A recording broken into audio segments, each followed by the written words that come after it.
initial findings. Dumating dito yung ICC October, biglang-bigla, November 4, nagkaroon kayo ng task force. Ang ICC ba ay humingi ng tulong sa DOJ? Wala po, categorically I will say, Madam Chair, na wala pong lumapit na taga-ICC sa amin, sa Department of Justice, para humingi ng tulong patungkol dito sa mga investigasyon At hindi na ginagawa naman kayo namin. nag-volunteer na tulungan yung mga ICC na Wala narito? po kaming maibo-volunteer kasi hindi naman po namin alam kung sinong kakausapin at wala po nakipag-ugnayan sa amin. Kasi may ibang nagsasabi that the task force was supposed to pick up where the ICC could possibly have left off. Tama ba yun? Hindi po. Ang sinundan po ng task force dyan, tulad po ng binanggit ko kanina, yung mga resulta ng investigasyon at impormasyon na nakuha at nakalap ng ating Quadcom Committee. So katulad po noon, halimbawa yung kaso ni Barayuga, so sinundan po yon base doon sa testimony nila Garma, and then meron pa hong tiningnan na ibang leads doon at doon po sila nagsimula magtanong at kumausap ng mga testigo on their own. Wala po silang coordination with the ICC.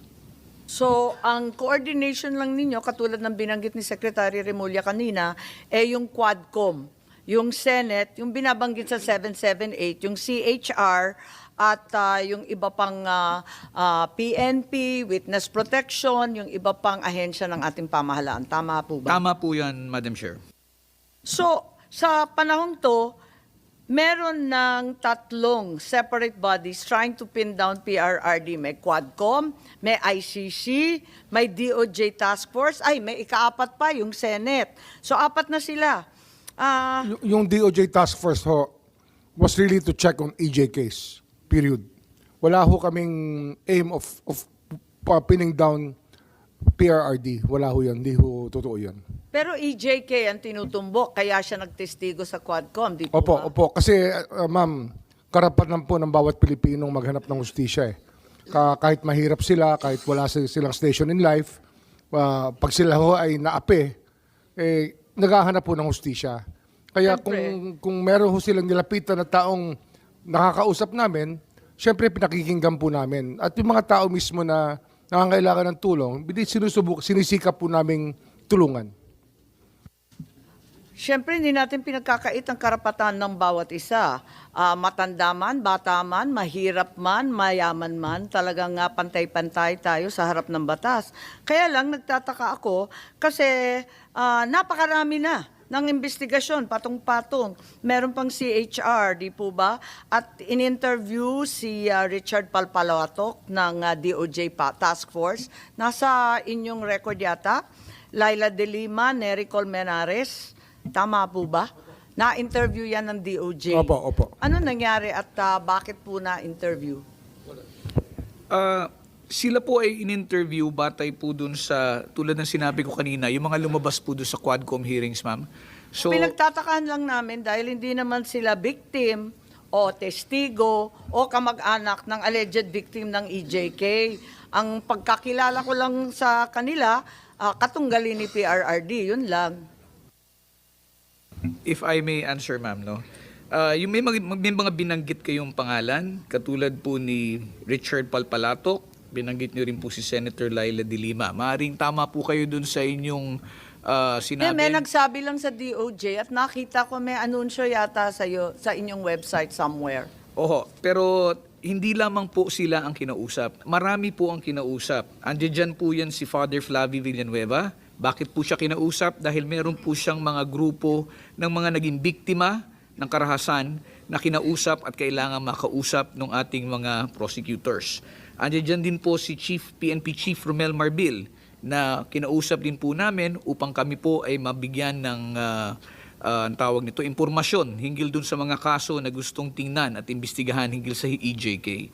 So, ito po ay kinausap upang makunan po ng leads para kung meron pong mga kaso na gustong isampa na walang ebidensya noon, maari pong buhayin. Kahit hindi sila yung biktima, hindi sila yung pamilya, o hindi sila testigo sa anumang krimen. Opo, kasi kahit na anong impormasyon po na makuha namin ay tinuturing po namin mahalaga at makakatulong po doon sa investigasyon na gagawin po ng task force. So, ibig sabihin, nung end of the year ng nakaraan, Meron ng legal team daw ng DOJ drafting a complaint for murder under RA 9851 for the deaths of 3 persons in the Davao Prison and Penal Farm.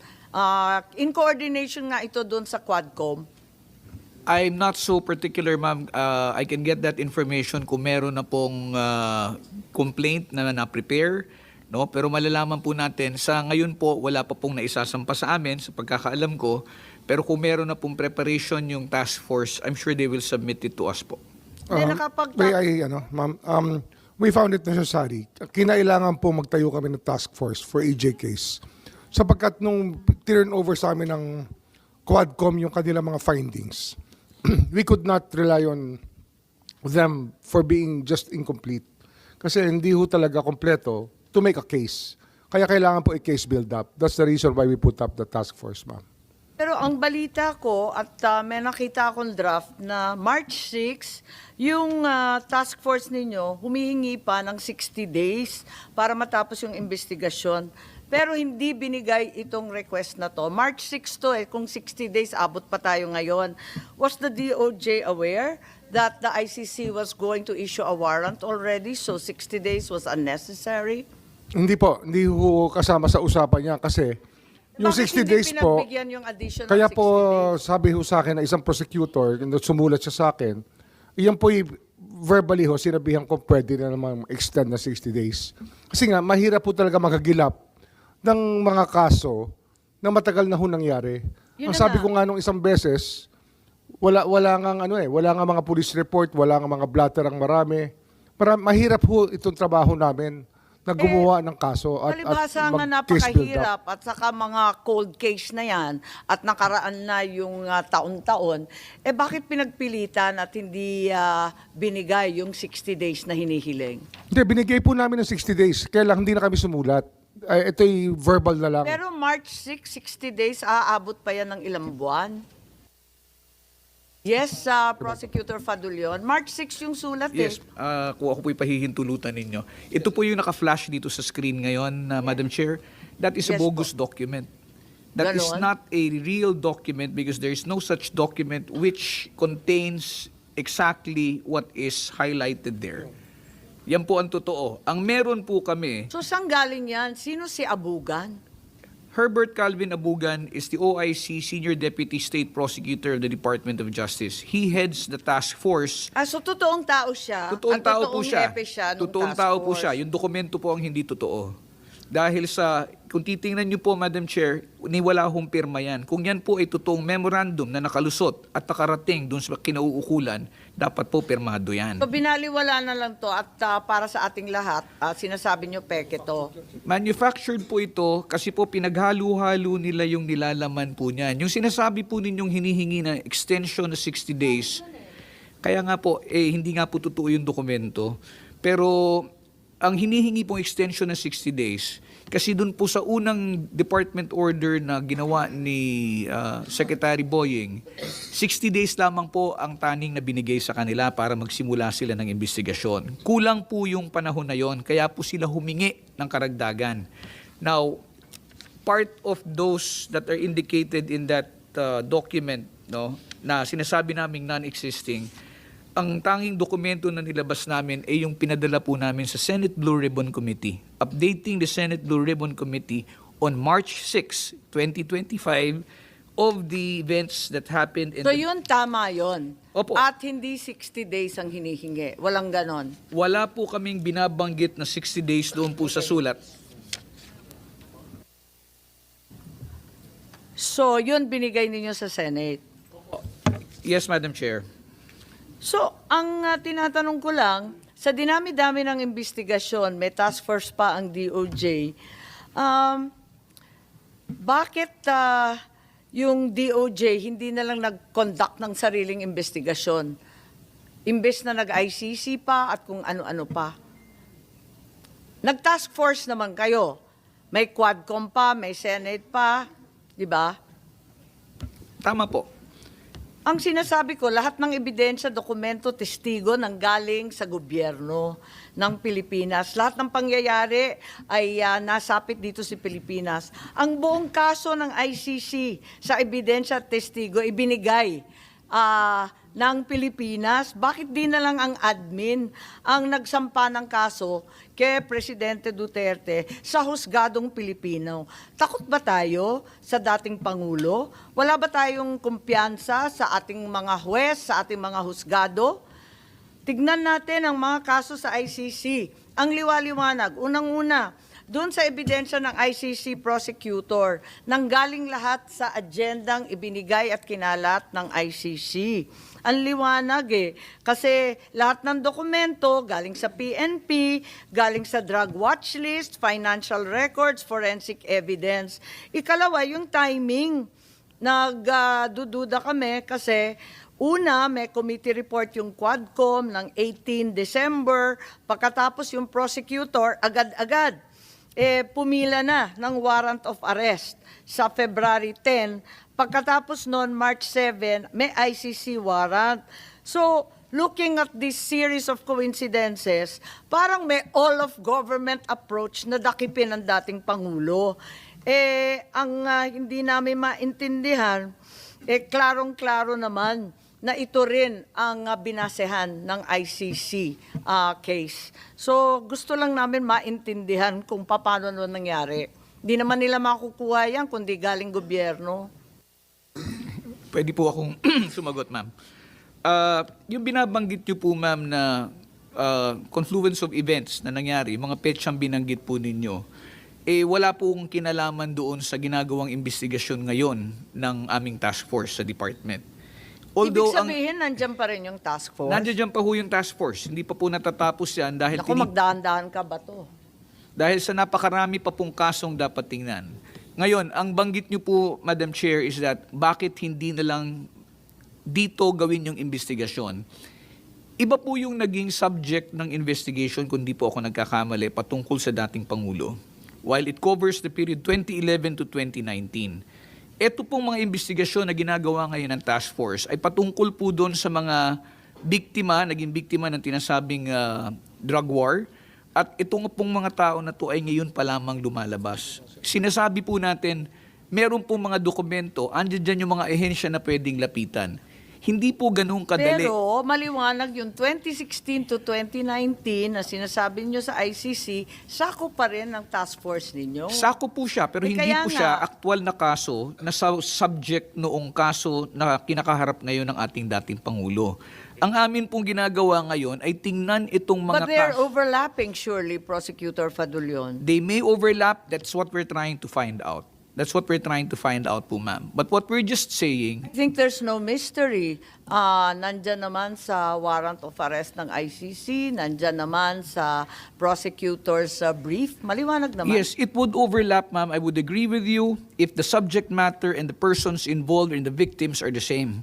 But remember, there are so many other cases which are being cited, and these are the ones which are being looked into by the department right now. Kaya kinakausap po yung mga testigo at dapat po sana nating maunawaan na ito po ay pinaglipasan na ng panahon. Ilang taon na po ang nakadaan dito. Hahagilapin po yung mga testigo, ang mga dokumento at mga ebidensya. Kaya nga, nung unang hearing, sinabi talaga ni SOJ Remulla na natuklasan lang nila na magkakaroon ng warrant nung March 11.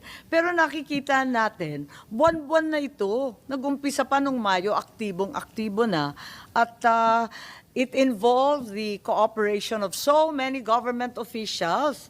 At nandyan yung kung sino-sino, di ba? Andyan na yung DOJ, sumapi na yung House of Representatives, yung Senado, DILG, DOJ, PNP, CHR, DND, AFP, PCTC. Ang dami na umabot na sa cabinet level. At lahat ng galing sa Pilipinas, yung ebidensya, parang mahirap paniwalaan na hindi tumulong ang ating gobyerno sa lahat na ito. Sana ho, alam namin kasi sasabihin namin na totoo, ma'am. Kasi eksakto, Wala talaga ho kaming alam na nakipag-usap. sapul. Doon sa hiningi ng ICC representative, sapul din yung binigay ng Pilipinas at sakto din yung lumabas sa ICC warrant of arrest at yung prosecutor. Ma'am, yung mga civil society organizations na naglalakad dito, masipag sila. Nasabihin ko sa inyo. Pwede ninyong sabihin na o banggitin yung pangalan? Kasi kahit civil society ka, kahit senador ka, hindi mo naman nakukuha yung mga police blotter, yung mga CCTV, yung mga medical records. Imposible mo naman makuha yan. Ayoko hong baka gantihan pa ho sila eh. Kasi marami pa hong salarin na nakalaya pa rin hanggang ngayon at naka-uniforme pa rin ho. Senator Bato, ganun ba kadali makakuha ng bank records? Palagay ko, di ba, covered yan ng bank secrecy? Parang imposible makuha yan. Paano nakuha lahat yan kung hindi tunulungan ng ating pamahalaan? I have no idea, ma'am. Basta Ang PNP ba? marami masipag hong magkapang yung mga Ganon. civil society organizations Chief PNP at saka na General nagpa-facilitate po ng lahat ng yan. Si Chief PNP po, si General Torre, sinasabi ninyo na makukuha yung forensic evidence, lahat ng testimonial evidence, police blotter, CCTV footage, at kung ano-ano pa, makukuha yan sa presinto. Basta pupunta ka doon, dayuhan ka. Halos hindi ka nga makapagsalita ng wika na naintindihan. Pero madadali mo lahat ng dokumentong yon. Ganun ba kaluwag ang presinto natin? Madam Chair, hindi po. We need a request coming from the court if you need or coming from us, requesting us na kailangan po for investigation. So, nag-request po ba kayo? Dahil klaro naman, wala naman na court order. As far as I can remember, wala pong request coming from the ICC na mag-request sa PNP. So, dun sa Station 6, paano nila nakuha lahat yun? Sa Batasan Hills, sa QC. Paano na nadali lahat ng dokumentong yun kung wala namang court order at wala namang kayong utos? Madam Kahit Chair, ano pang sipag ng civil society, hindi nila makukuha yun kasi confidential, di po ba? yes, Madam Chair, but we will investigate regarding this matter, but I have no idea regarding this matter. Wala pa ho yung Quadcom, ma'am, nung nag-i-investigate si Congressman Abante under the Committee on Human Rights ng House. Napanood ko po yung episode na yun eh. Dito, pagkatapos po nun, nag-merge na po sila into Quadcom. Pero doon po sa hearing na yun, ang dami po lumabas talaga. Ang dami hong information na lumabas with regards yung sa mga patayan po na nangyari sa Batasan nung panahon na yun. So, ang sinasabi po Pero, Madam Chair, yes, Senator Bato. hindi naglabasan doon yung mga forensic report, hindi naglabasan doon yung mga ebidensya, yung mga medico-legal report, o hindi naglabasan doon. Ito very detailed ng mga bagay-bagay. So, it gusto siya, Madam Chair, na kung yung complaint ng mga biktima ng AJK Kuno, na hindi sila makakuha daw ng blatter sa istasyon, ibig sabihin, Pilipino yun ha? Complainant mismo. Ibig sabihin, napakagaling nito mga taga-ICC at nakuha nila lahat ng record na ito without cooperation coming from this government, Madam Chair. Kaya nga pinagtatakahan natin kasi nagsusumipag tayo sa Senate, di naman natin madali yung mga ebidensyang yan.